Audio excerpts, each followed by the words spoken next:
अस्सलाम वालेकुम students, how are you? Okay students, ये क्वेश्चन नंबर हमारा है 7 फ्रॉम एक्सरसाइज 8B। इसमें ये मुख्तलिफ पार्ट्स दिए हुए हैं और ये इंपॉर्टेंट पार्ट्स हैं आपके पास, यानी कि आपके पास ये एग्जाम के रेफरेंस से भी।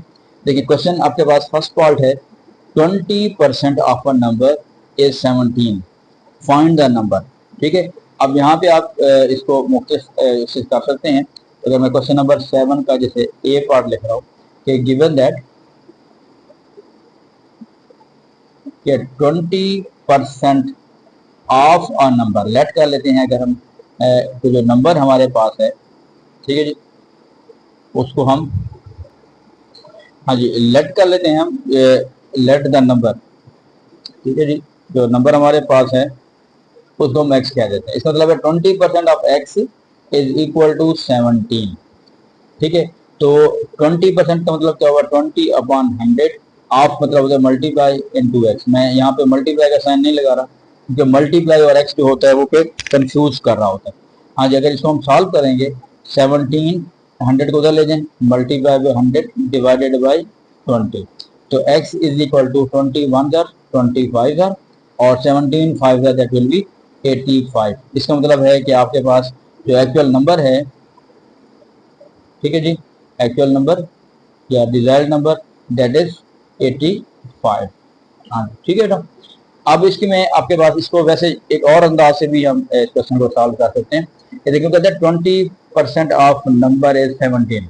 इसका मतलब है अगर हम इसको यूं करें कि 20% रिप्रेजेंट्स, ये जो 20% है वो शो कर रहा है 17 को, तो जो एक्चुअल नंबर होगा, actual number, that actual number will represent 100%। ठीक है, तो 100% रिप्रेजेंट्स, तो 100% रिप्रेजेंट क्या करेगा कि 20% अगर 17 को शो करता है, अगर आप इसमें यूनिटरी मेथड यूज करते हैं तो 20 को पहले डिवाइड करेंगे 17 अपॉन 20 से, और 100% का मतलब है कि मल्टीप्लाई कर देंगे आप 100 से। देखिए ये वही कॉन्सेप्ट बन गया, बिल्कुल इक्वेशन वही वाली बन गई है। 21 जार 25 जार और 17 5 जार 85। तो अब ये दोनों मेथड इसमें बेटा अडॉप्ट कर सकते हैं। अच्छा देखिए, इसका जो सेकंड पार्ट है 175% ऑफ अ नंबर इज 49। ठीक है, एंड फाइंड द नंबर। अब इसमें यहाँ पे भी कॉन्सेप्ट वही आ रहा है कि 175% of the number is 49, find the number. अब यहाँ पे मैं यहाँ पे यूँ लिख रहा हूँ कि मैं जो सेकंड वाला मेथड है उसको ऑप्ट कर रहा हूँ कि गिवन दैट 175% रिप्रेजेंट्स, यानी जो भी वो नंबर है उसका जो 175% है वो रिप्रेजेंट कर रहा है 49 को। तो यहाँ पे हम यूनिटरी मेथड अगर हम करते हैं, that 1% represents, this is known as a unitary method. Unitary method का मतलब यूनिट से निकला है, पहले हम एक चीज की वैल्यू निकाल लेते हैं, वो हो जाएगा 49 अपॉन 175। बट 100% का मतलब है कि फाइंड द नंबर। नंबर का मतलब है कि जो एक्चुअल नंबर आपके पास आ रहा है, you have to find the actual number. तो एक्चुअल नंबर जो होगा, एग्जैक्ट नंबर जो होगा, वो एक्चुअल नंबर 100% होगा। अगर हम परसेंटेज के रेफरेंस से बात करेंगे तो 100% represents means 149 upon 175 multiply by 100। ये इसको सॉल्व कर लेते, ठीक है जी। ओके जी बेटा, ये आपके पास है 149 है, बल्कि ये 49 है। तो अगर हम फिर वही बात कि नॉर्मली ऐसे क्वेश्चन जो होते हैं वो विदाउट कैलकुलेटर होते हैं, तो प्लीज आपने उसको इसके साथ सॉल्व करना है। ठीक है, अगर हम कैलकुलेटर के बगैर करेंगे तो अगर आप इसको इससे करें 5 से कैंसिल करें, तो 5 से अगर हम करेंगे 5 टू जार 5 से 15, टू उधर चला जाएगा जी, 25 हो जाएगा, 5 5 जार 25। तो फिर देखें यहाँ पे आ जाएगा 5 20 जार। फिर अगर हम 5 से करते हैं 5 7 जार और 5 4 जार, फिर 7 1 जार और 7 7 जार, तो 7 4 jar that will give you 28। ठीक है बेटा, इसका मतलब ये है कि एक्चुअल जो नंबर था आपका दैट वाज 28। अगर हम उसका 175% निकालते हैं, ठीक है जी, तो उसका फिर वो आपके पास क्या बन जाएगा, 49। ओके बेटा, इसका हमारे पास जो है वो सी पार्ट है। सी पार्ट जो आपके पास शो हो रहा है जी, the result of a number when increased by 15% is 161. Find the number, the result of a number when increased by 15%. यानी एक्चुअल नंबर ये नहीं है, 15% इंक्रीज होने के बाद ये 161 बन जाता है. फाइंड द नंबर, यानी एक्चुअल नंबर हम जब निकालेंगे तो दैट विल बी ऑफ 100%. ठीक है बेटा. तो इसमें जो आपके पास क्वेश्चन नंबर हमारा 7 है और इसका C part, this is from exercise 8B math 1 के हम डिस्कशन कर रहे हैं इनका. अच्छा, अब आप यहाँ पे देखिएगा find the number. Actual number आपको मैंने लास्ट वीक वीडियो में डिस्कस किया था, दैट इज 100%. अब यह कहेगा result of a number when increased by 15%. इस कॉन्सेप्ट को ध्यान में रखिएगा. ये दोनों पार्ट जो हैं वो एक ही कॉन्सेप्ट से हम सॉल्व करेंगे. ये जो एक्चुअल नंबर होता है, एक्चुअल बेटा होता है 100%. जो न्यू नंबर होगा, न्यू में हम 100 में या तो प्लस करेंगे या क्या करेंगे, माइनस करेंगे. अगर इंक्रीज हो रहा तो जरा प्लस कर देंगे, अगर डिक्रीज हो रहा तो माइनस कर देंगे. अब हम रिपीट कर रहे हैं बात को. The result of a number when increase by 15% is 165. इसका मतलब है कि ये 100 में इंक्रीज होने के बाद अब हम यहाँ से स्टार्ट करें.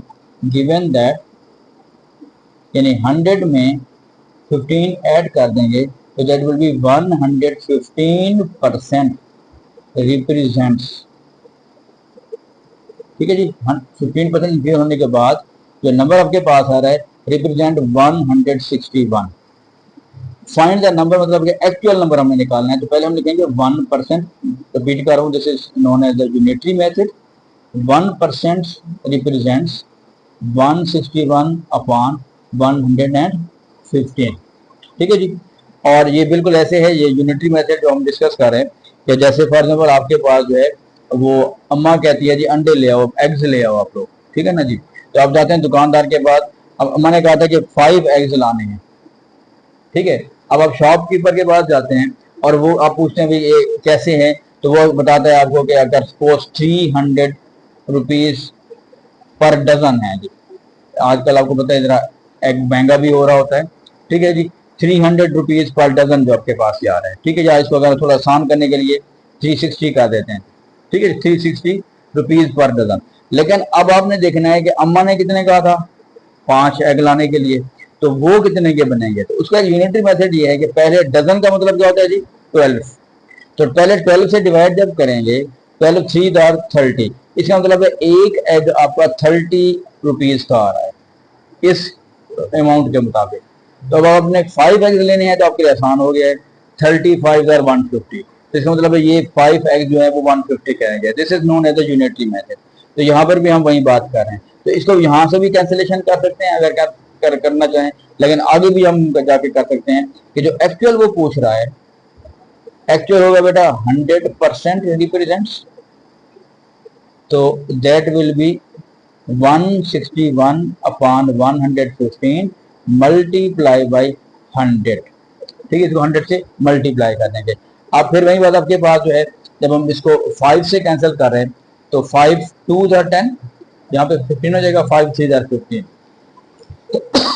तो ये बेटा बन जाएगा 5 20. ठीक है. अब ये 23 है और यहाँ पे 1 आ रहा है, तो ये 7 से जो है वो कैंसिल हो सकता है. 23 1 अगर 23 को हम 7 से मल्टीप्लाई करते हैं, देखें 7 3 21, 2 आ जाएगा, 7 2 14 और 2 16 आ गया. ठीक है जी. तो ये हो जाएगा 7. तो दैट विल बी 140.